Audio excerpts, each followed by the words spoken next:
The evacuation of the next batch of Nigerians in South Africa will hold this weekend, and collation of names for intending returnees is ongoing.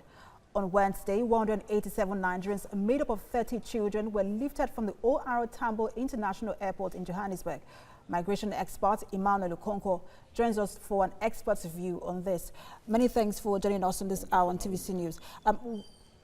We've already seen about 137 Nigerians returning to the country, yes.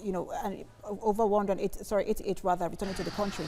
And then when you look at the fact that we have many more coming back to the country, absolutely, and many people are wondering what is the significance of this, especially when it comes to the diplomatic relations between Nigeria and South Africa.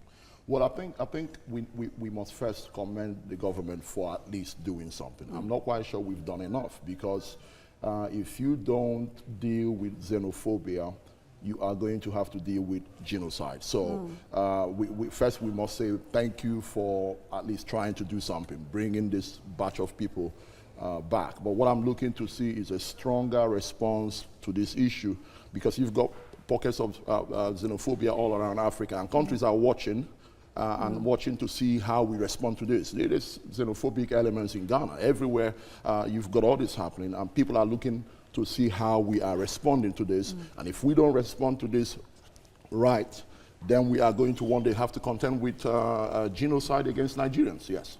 So we also hear that the federal government is saying, look, they're going to give soft loans through the Bank of Industry to these Nigerians. True. Is that the way to go, giving soft loans, or can more be done? Well, not something is better than nothing. I think these guys have come back, and getting the Bank of Industry involved is not a bad thing. But then they need to go further than that. But we have to commend them for even thinking about this. Normally, things like this have been happening for years. Nobody would do anything. But at least we have a government trying to do something. But now that the Nigerians are returning, is this the end of the conversation? What should we be doing next to ensure that we do not have this situation anymore? Well, the first thing is to ask yourself, why are people leaving? Why are people leaving? Until you deal with the palpable unemployment in our country, people are going to leave. And so you're going to have an increasing number of Nigerians who are out there and who are traveling illegally. So the first thing to do is to continue to get this country working for Nigerians. The second thing is to deal with xenophobia. You can't go around killing Nigerians or maiming Nigerians, so I'm expecting them. I'm expecting strong action so that other countries around that are watching what is happening will realize that if you mess with a Nigerian somewhere, something will happen.